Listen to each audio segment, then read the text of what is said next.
اچھا، کبھی سوچا ہے کہ فطرت ہمیں کیا کچھ سکھا سکتی ہے، خاص طور پر یہ کہ کیسے ایک شدید تکلیف سے کوئی انمول، کوئی خوبصورت چیز جنم لے سکتی ہے؟ آج ہم مل کر ایک صدف کی کہانی میں چھپے اسی گہرے سبق کو سمجھنے کی کوشش کریں گے۔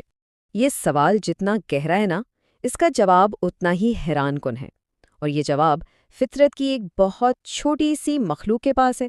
تو آئیے دیکھتے ہیں کہ ایک معمولی سا صدف اس بڑے راز سے پردہ کیسے اٹھاتا ہے۔ ہماری کہانی کا آغاز ہوتا ہے سمندر کی گہرائیوں میں، جہاں ایک صدف اپنی ہی پرسکون دنیا میں رہتا ہے، اور یہیں اسی خاموشی میں ایک ناقابل یقین تبدیلی کے سفر کا آغاز ہونے والا ہے۔ تو ملیے ہماری آج کی کہانی کے مرکزی کردار سے۔ یہ ہے صدف۔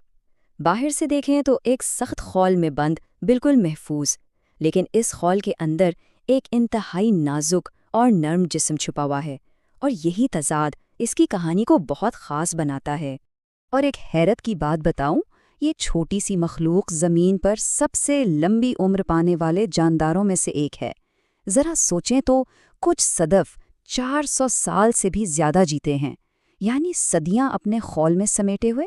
لیکن اس کی پرسکون زندگی میں اصل کشمکش تب شروع ہوتی ہے جب وہ خوراک کے لیے یا سانس لینے کے لیے اپنا حفاظتی خول کھولتا ہے۔ بس اسی ایک لمحے میں کوئی بیرونی ذرہ، ہو سکتا ہے ریت کا ایک کنکر ہو، اس کے نازک جسم میں داخل ہو جاتا ہے، اور پھر شروع ہوتی ہے مسلسل اذیت اور تکلیف۔ تو اب سوال یہ ہے کہ یہ تکلیف اسے تباہی کی طرف لے جائے گی یا پھر کسی معجزاتی تخلیق کی طرف؟ یہیں سے کہانی کا سب سے دلچسپ موڑ شروع ہوتا ہے۔ دیکھیں، زیادہ تر جاندار جب کسی خطرے کا سامنا کرتے ہیں تو یا تو اس سے لڑتے ہیں یا پھر بھاگ جاتے ہیں، لیکن صدف ایک بالکل ہی مختلف راستہ چنتا ہے۔ وہ اس تکلیف دینے والے کنکر کو باہر نکالنے کی کوشش نہیں کرتا، بلکہ اسے اپنانے اور اسے مکمل طور پر بدل دینے کا فیصلہ کرتا ہے۔ اور یہ تبدیلی کا عمل بہت صبر والا ہے۔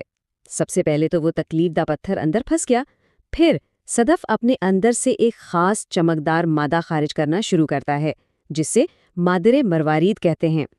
سالوں تک وہ بڑی محنت سے اس پتھر پر اس مادے کی ہزاروں تہیں چڑھاتا رہتا ہے، اور آخرکار اذیت کا باعث بننے والا وہی پتھر ایک ہموار، چمکدار اور خوبصورت موتی کی شکل اختیار کر لیتا ہے۔ تو صدف اور موتی کی یہ کہانی صرف ایک قدرتی عمل کی کہانی نہیں ہے، بلکہ یہ ہماری اپنی زندگیوں کے لیے ایک بہت گہری مثال ہے۔ اس کا جو مرکزی سبق ہے نا، وہ اس ایک جملے میں چھپا ہے: ہماری زندگی صدف کی طرح ہے، اور مشکلات وہ پتھر ہیں جو اس زندگی میں آتے رہتے ہیں۔ اور یہی تو اس تبدیلی کی اصل قدر ہے۔ کوئی بھی پتھروں کو تحفے میں نہیں دیتا، نہ ہی انہیں زیور کے طور پر پہنتا ہے، لیکن اسی پتھر سے بننے والا موتی وہ انمول سمجھا جاتا ہے۔ تو اصل قدر مشکل کی نہیں، بلکہ اس مشکل کو خوبصورتی میں بدلنے کے ہنر کی ہے۔ یعنی سبق بالکل صاف ہے کہ ہم بھی صدف کی طرح اپنی مشکلات کو، اپنی تکلیفوں کو قیمتی موتیوں میں بدلنے کی صلاحیت رکھتے ہیں۔ اصل کامیابی اسی ہنر میں ہے کہ زندگی میں آنے والے پتھروں کو اپنی ترقی کا زینہ بنا لیا جائے۔ اور یہ اصول صرف افراد پر ہی لاگو نہیں ہوتا، بلکہ پوری کی پوری قومیں بھی اسی اصول پر چلتی ہیں۔ تاریخ ایسی مثالوں سے بھری پڑی ہے جہاں قوموں نے مشکلات کو ہی اپنی سب سے بڑی طاقت کا ذریعہ بنا لیا۔ ایک مثال ایران کی ہے۔ جب اسلام وہاں پہنچا تو شروع میں یہ ایک بیرونی قوت تھی، لیکن ایرانیوں نے اسے ایک پتھر کی طرح قبول کیا، اور پھر اپنی تہذیب اور دانش کے مادر مروارید سے اس پر ایسی تہیں چڑھائیں کہ اس سے ایک منفرد اور گہری اسلامی تہذیب نے جنم لے لیا۔ اسی طرح جب ایران پر حملہ ہوا تو یہ ایک بہت بڑی تباہ کن مشکل تھی، لیکن اسی حملے کے جواب میں قوم نے متحد ہو کر بسیج جیسی دفاعی قوت کو جنم دیا، جسے ایک شجرہ طیبہ یعنی ایک مبارک درخت کہا گیا۔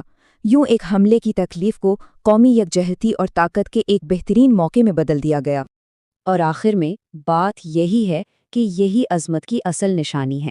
جو عظیم لوگ اور قومیں ہوتی ہیں نا، وہ مشکلات سے گھبراتی نہیں، بلکہ انہی مشکلات کو مواقع میں ڈھال کر اپنی تقدیر خود لکھتی ہیں۔ وہ ہر پتھر سے ایک موتی تراشنے کا ہنر جانتی ہیں۔ تو آخر میں سوال یہ نہیں ہے کہ زندگی میں مشکلات آئیں گی یا نہیں، وہ تو آئیں گی، اصل سوال یہ ہے کہ ہم ان کا سامنا کیسے کریں گے؟ تو ذرا سوچئے، زندگی کا اگلا پتھر کون سا انمول موتی بنے گا؟ کبھی سوچا ہے کوئی تکلیف کیسے کچھ خوبصورت بن سکتی ہے؟ یہ کہانی ہمیں یہی بتائے گی۔ تو چلیں سمندر کی گہرائیوں میں، جہاں ہمت کی ایک انوکھی داستان چھپی ہوئی ہے۔ کہانی شروع ہوتی ہے ایک چھوٹی سی سیپی سے۔ وہ سمندر کی تہہ میں بیٹھی تھی، اور پھر اچانک ایک ہی لمحے میں اس کی پوری دنیا بدلنے والی تھی۔ ایک بن بلایا مہمان آ پہنچا، ایک چھوٹا سا پتھر جو لہروں کے ساتھ سیدھا اس کے اندر چلا گیا۔ اب اس کے سامنے دو بڑے مسئلے تھے، حرکت کرنا مشکل تھا اور ہر پل بیماری کا خطرہ تھا۔ وہ بالکل اکیلی تھی، ڈری ہوئی، نہ چیخ سکتی تھی، نہ کسی کو مدد کے لیے بلا سکتی تھی۔